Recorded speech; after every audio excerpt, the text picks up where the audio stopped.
Let's get things started with your national days of the week. Tomorrow, mañana, domani, Monday, August 3rd, and I'm not making this up, is National Grab Some Nuts Day. Or as I call it, any day. I love grabbing nuts. I'm a big fan of grabbing nuts. So you know I'm going to celebrate Monday, August the 3rd with a special sense of euphoria because I'll be grabbing some nuts. I prefer big ones. I prefer big nuts.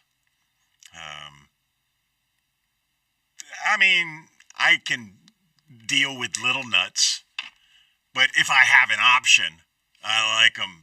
I like big nuts. How far do I? How much do I want to push that? I am sure that the creators of this day decided that National Grab Some Nuts Day wasn't for you to go down to your local loony bin and pick up one of those freak shows. Do they have loony bins anymore? Bring back the loony bin. The Whack Shack, or whatever popular name may work when it comes to picking up some nuts. You don't go to the insane asylum to pick up a nutcase, and many of you may have thought I was talking about something else. But I like walnuts, Brazilians, pistachios.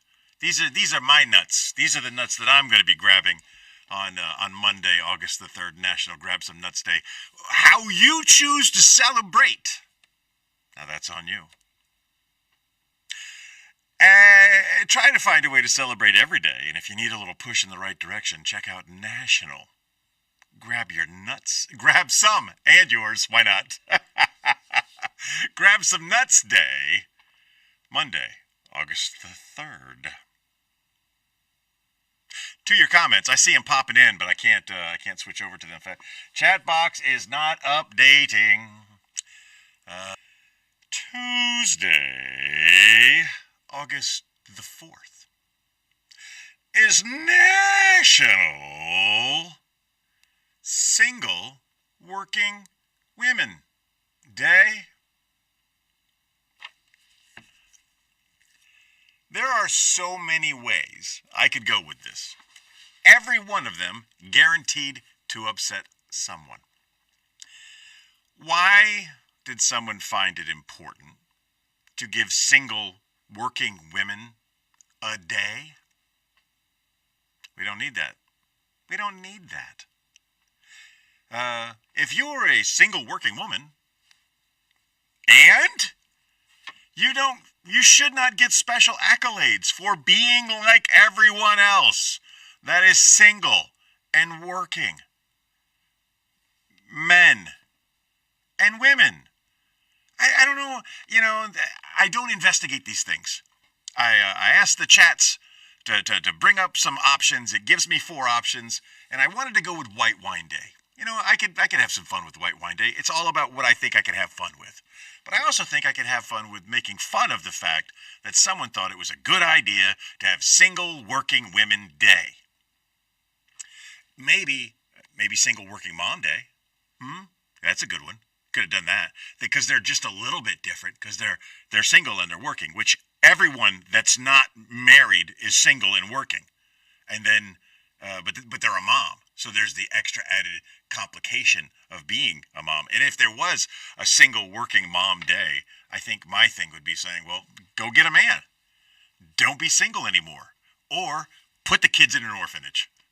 Those are your options. Get yourself a man or get rid of the kids. And then you'll just be a single working woman instead of a single working mom. Problem solved. That's what I do. I solve problems. I say things out loud. I think about it while I'm talking. And then, solution. I found it. No, I want you to celebrate every day. And as I think more and more about this, Single Working Women's Day is not a day I'm going to celebrate. I find it to be offensive. It has triggered me. I am but a poor snowflake. So instead, I will wash away my wallows, my sorrows, my worries. I will wash away a W word that is fitting in this particular circumstance with white wine, because it's also the same day. Do it however you want. Don't do it at all. I don't care. I don't take attendance. But we do try to find a way to celebrate every day. And this was an option that was not well thought out. Tuesday, August the 4th, National Single Working Women Day. Just take off your bras. You know, because that wasn't that the thing for freedom? Like, I took off my bra. Okay. To your comments. All right, James, let me know that the comment machine wasn't working, and then makes no more comments. He does everything he can to make me angry. He wouldn't like me when I'm angry. God, that's such a good joke. Emmett O'Neill's got such a great joke about gout. The little brain nudge I had there that made me think of the Incredible Hulk made me think of his joke. Such a great joke. Let's move along. All right, I mean, we don't talk about it often enough, I guess. Wednesday, August the 5th, is National Underwear Day. I'm a fan. I'm a fan of the underwears. Not a fan, free balling, something they used to do in the younger days. People did. I may have on occasion, not as a regular thing, but going sans drawers. I don't recommend that. Because if you're lucky enough to live long enough, you're gonna find out about a very interesting surgery that can help overrule. All right, so ladies, when the weight upon them starts to bring them down because of gravity, gentlemen, gravity affects us too, and weight, unsupported weight over time, pulled by gravity, cause for elongation, and the bigger, the more. So you can get a lot of elongation, and you're going to get old enough where you start sitting on things they weren't meant to be sit upon. Then you got to talk to your doctor, who says, oh, yeah. What they do for this, we can do for this. Snip, snip, pull. Snip, snip, pull. You don't want that. So wear underwear. Supportive underwear. Okay? Not kind of you jingle jangle. Now, ladies, that doesn't apply to you, obviously. You want to go sans? Go sans. I'm cool, whatever. You don't have to worry about a VPL if you don't have a P to have some L's. But you're not going to do that, are you? Because you're a lady. And only whoas go without underwear. Whoas. But usually they're also wearing sundresses, which makes it kind of nice. Anyway, I don't care how you celebrate it. Go buy a loved one some underwear. And if you're buying your male loved one some underwear, let me make this a basic recommendation. Black. Yeah. Stop buying white underwear. Who thought that was a good idea? Whoever thought that was a good idea? I tell you who it was. It was somebody who was into selling underwear. So if we give them white underwear on the dirtiest part of their body, in the dirtiest function that they do, they're gonna get it all stained and dirty and have to buy new ones. It's genius. No. Get black. It isn't a poop canvas. All right? Get black underwear for your loved ones. And unless it's sexy. Black isn't sexy in the underwear department. You need color. You need contrast. And we've talked about that enough. Find a way to celebrate on Wednesday, August the 5th. National Underwear Day. To your comments. Bingo, that's fair. If you are in a sandy environment, no underwear can be nice. Bruh, wipe better. I don't wipe, man. I don't wipe. I don't wipe. I dry. Yes. I got the sprinkles and the spritzes and the psh, I got all the things. I don't have to wipe. I got a team down there that does it for me. All I have to do is pat dry. But I'm also old, and I sneeze, and anything can happen when you sneeze. That's just life, man. You get old, you sit on your testes, and you sneeze snart, I think they would call it. You're going to find out. Age is coming for you. If you're lucky, you're going to find out too. Moving right along. This one tried to trick me, so I'm not going to do that one. Oh, I'll get to that one. I don't know why there's a picture of an avocado next to it. Durr. Thursday, August the 6th, is National Fresh Breath Day. Really simple really simple concept. Brush your freaking teeth, okay? Get all the dead things out of your mouth, and don't put nasty things in your mouth. And then you may not have pleasant breath. I don't think. I mean, the only person that's got pleasant breath is the person you are intimate with. I don't even want to break it down into categories. But the person you are intimate with, your brain tricks you, okay? Because you wouldn't do what you're intimate with somebody. You wouldn't do that with normal people. You wouldn't be up close on them and smelling their breath. You don't do that with normal relationships. You do that with people you're intimate with. And if it's foul, well, then you turn away. You don't say anything. You don't be mean about it. But what if it's not foul? And it's not good. It's not roses, but it's not bad. So you smell your partner's, breath, and you're fine with it. It doesn't have to be a bad thing. And you don't have to have any special treatments or special fluids or special mouthwash or anything. You take care of all the odor trapping equipment inside your orifice. Everything in here is intended to trap things and make us Kimono dragon bacterial protectant, so that when I bite you, it's not the poison, it's the bacteria that gets you. That was from George's answer for last week's question of the week. I remember things. So clean your freaking mouth, and you should have pleasant breath. But should you be an anomaly and just having a clean mouth isn't enough, that's okay. Get some gum. Take it with you. Chew on some mints. Go sugar-free.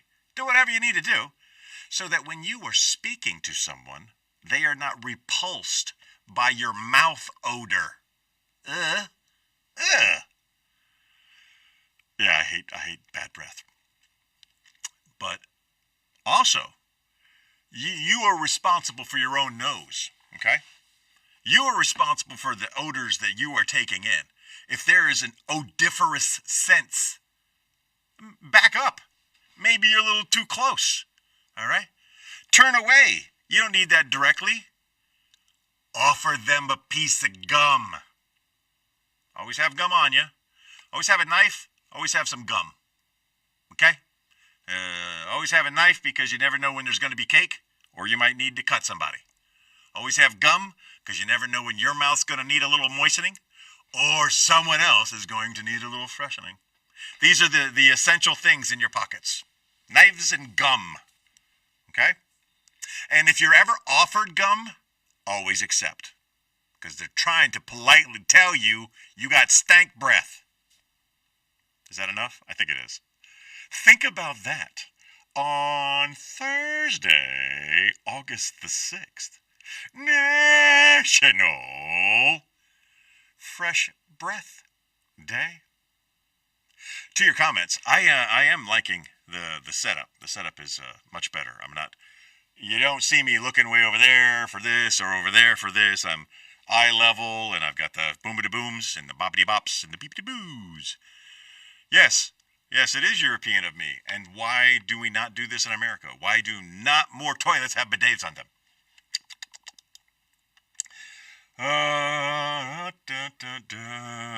We'll do this one. We'll do this one. Take a sippity sip. Ah. We're fine. It's fine. Once we got the little things figured out, it was okay. Let's do this one. Friday, August the 7th, is National Purple Heart Day. I believe the Purple Heart they are referencing is our nation's oldest award, a personal award. The Purple Heart, first invented by George Washington to give to soldiers and service members who are wounded in battle with an enemy. And it has been bastardized for a very long time. And what do you mean when you say it? Well, sometimes we give Purple Hearts out like they're candy. There are a lot of people who have earned a Purple Heart who clearly deserved a Purple Heart. And there are other people who earned Purple Hearts who did not deserve Purple Hearts. I'll say it. You should be required to go to the hospital, a field medical facility, something for what is a Purple Heart. A Purple Heart, again, our nation's oldest medal, or our nation's oldest personal medal. It ranks pretty high up there on the things to do. One of my old gunners, I saw him, for the first time I saw him in his khakis. And it jumped right out at me. He had 4 Purple Hearts. Gunner Eck was his name. He had 4 Purple Hearts. And I saw that, and I'm a young man at the time. I saw his 4 Purple Hearts. I was like, oh, holy cow, Gunner. I may have said different words back then. I may have said different words. But I said, holy cow, Gunner. You got 4 Purple Hearts? And this was the coolest response anyone has ever come back with. He said, oh, them there ain't nothing but enemy marksmanship ribbons. And that has never left me. That was the best answer I had ever heard. It's 40 years later, I still remember that response. That was outstanding. Because, it takes enemy fire. But there are people who have gotten Purple Hearts who never spent a day in the hospital. They probably don't deserve a Purple Heart. But I was there. Well, I don't care. You're getting a self-inflicted paper cut because the enemy was nearby. And it was worded. And AI, I got to be honest, AI is not going to make any of this better. It's not going to make the award system better. You're still going to have a bunch of people getting awards who probably shouldn't be getting awards. Yeah. Because AI is going to write the award up with them. And it's going to use words like trepidatious. You got to be trepidatious in order to get the good awards. Gallantry, that's a good one. Purple Heart does not require any of that. Here are the factors of the Purple Heart. That you were wounded, but it leaves the definition of wounded, whatever. That you were wounded by the actions of the enemy. And even that can be interpreted in a different way. Because if they did something, they tried to blow me up. But they missed, but I still got hurt. I got hurt bad, okay? But I didn't go to the hospital. I just got, here's a fun thing for those of you who don't know. In a vehicle that we call the MRAP, Mine Resistant Anti-Personnel Protector, or Armored Personnel Carrier. Yeah, it's a Mine Resistant Armored Personnel Carrier. It's like a short bus for military guys. And the worst seat on any bus you can choose is the one over the axle. Don't sit there. Don't sit there. Because whether it's a Pennsylvania pothole or whether it's a crater that didn't exist in the road 2 seconds ago, sitting on the axle, it's bad, okay? But they understand that things can go bad, so we've got a 4-point harness on us like we're getting ready to race us some NASCAR with a quick release thing that right there you just pop it open and everything flies off and you get out and you get busy. You could, in theory, unless you're sitting on the axle, and then when that surprise crater shows up and your young private drives through the crater and you go clunk, clunk. I hurt my coccyx that day badly, and everything connected to my coccyx, because not only did my helmet hit the top of the MRAP, my tuchus came down hard on the bottom, and it just kind of folded me. I lost like 2 inches that day. But I could still walk. I wasn't ambulatory. I didn't need to move. And I have suffered from that day ever since. We were just talking about that day recently with someone I know. And good old May. May was a fun month that year. Anyway, that's what I'm saying. There are people who deserve Purple Hearts and there's people who don't deserve Purple Hearts. And you know who you are. And you'll never give it back, and you'll keep embracing that. But just know that you're helping make the award look worse. I said it. Think about that and acknowledge those who earned a Purple Heart in the true sense of the word. On Friday, August the 7th, National Purple Heart Day. To your comments. And I saw one pop in. Yes, Enemy Marksmanship Award. Yes. I've told you that story before. You know. All right. I'm trying to get through these a little bit quicker. We've only got Saturday and Sunday to go because I want to do the ComCom char, and then we want to get into these questions. And then we're going to call it a day. That's how we do things here on the supplemental. An addition, an add-on, an addendum to your regularly scheduled Luns B show with T-Bone and Chick Brew. Saturday, August. Let me make a decision first. I should do that.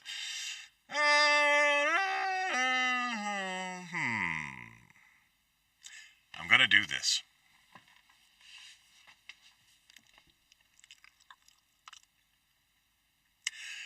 Saturday, August the 8th. Is National Pussy Cat Day. I want to play with words today. There are cat people. There are dog people. There are dog and cat people.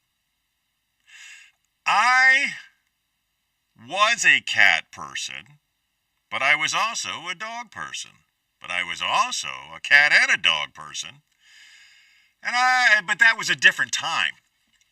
When we were cat and dog people, we lived in the wilderness, man. And the cat that you gave a name cool like cat, and the dog that you gave a cool name like dog, they were free range. And they just went out and they did the things that they wanted to do, and you could put out some food for them, but they had a little responsibility to go find their own food, you know? That's the way it was done back then. So, you had a cat. Hey, cat, how you doing, cat? Pet the cat. Cat was nice. Had fleas and stuff, but it wasn't a big deal because it's an outside cat. Free range. I like free range better than outside. Outside sounds cruel. Free range sounds like you're doing them a favor. And we had dogs that did the same. Now, there were perils, and there was a reason why we stopped giving our dogs and cats names and just started calling them cat and dog, because we were losing them at the cyclic rate. No, that's not true. We weren't losing them at the cyclic rate, but we did. We did lose them because we let them live their lives. And on more than one occasion, the free-range cats would climb into the engine of a vehicle to stay warm. I don't know how long metal retains heat, but apparently long enough to keep them warm. That's where they would climb into. And this did happen more than once. Father would go out to start the car or the truck or whatever it was, and there would be a horrible sound, and then like snow would come out of the engine.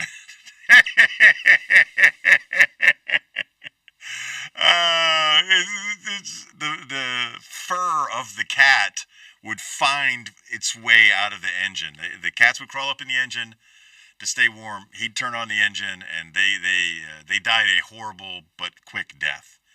And our dogs, we lived right off the highway, so if the dog decided that he was going to commit suicide, it was an easy thing to do. And I was young and resilient. And if you lose a cat, you just get another cat. And if you lose a dog, you just get another dog. Again, free-range pets, different, completely different. Outside animals are completely different. And my inside animals initially were cats. Cats kind of take care of themselves. You don't have to invest a lot of time in them. That allowed us to have a pet, but at the same time didn't require a lot of work except, the litter box and feeding. And then the inside dog, well, that changed the game for me. That changed the game for me, and I can't even talk about it. Still. And I'm not going to. I'm going to remind you that Saturday, August the 8th, is National Pussy Cat Day. To your comments. Tony is no longer into pussy cats. True story. Someone has animal trauma. Dogs don't chase mice. Dogs chase anything they want to chase. I have a great video that I did with Zeus. Sorry, that shouldn't have shifted like that. Where he was acting like a cat because I had a laser out and I was messing with him, and he was pouncing around like a cat trying to get the laser. Couldn't figure it out. It was a good time. I'm sure if he was curious about a mouse, he would chase it. The other day I came out in the yard and there was a snake, and I told that snake, he better be lucky Zeus isn't here because they would have had an issue. I have a great chase of him and a rabbit. I think dogs like rabbit. Even if a dog hasn't eaten a rabbit, I think a dog wants to eat a rabbit because something about that fluffy tail, man. Something about that, them long legs. Everything about a rabbit looks delicious. Whether it's the chocolate kind, you eat the ears, or the meal kind. I don't know. I don't know where I'm going. Let's move along. All right. I tell you, this is a rough day to choose from.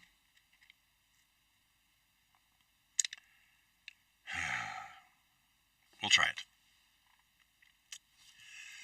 Sunday, August the 9th, is National Book Lovers Day. Book. I love it. Come on, man. There's no book love. Book loving. You can enjoy books. Books are good. They can teach you things and make you smarter. And you can get learned. But this is the 21st century. You don't need a book to do that. There's some kid on YouTube who can tell you how to change out your toilet tank. There's something for everyone available online. It doesn't have to be a book. But the book is tactile. The book is physical. You can feel it. I do like books. But I'm not a part of any book clubs. I don't go with other weirdos and sit around and drink tea and talk about the book I read. I just read them. Or I use them as reference material, like the book of everything that I have in front of me. I use it as reference material. I'm like 15 pages away from finishing my most recent book, but I read books. If loving you is wrong, I don't want to be right. Now, if loving a book is like a relationship, like love, I am not faithful. at all. I read 4 to 5 books at a time, and it takes me longer to get through them, and maybe I don't comprehend them so much as well, but I get through them, and at the end of the couple of month period, I can say, oh yeah, I read 5 books in the last 6 months, but I could have read a lot more, but why? I like to doom scroll. I like to play stupid games and win stupid prizes. I like to goof off a lot. I go to work, I do my job, I come home, I goof off. The reading I'm doing is under the goof off category because I'm not doing anything productive. My knowledge of quantum physics isn't going to help the world. Because as smart as I may be on a particular topic, I'm not in a position to do anything with that knowledge other than to just have it.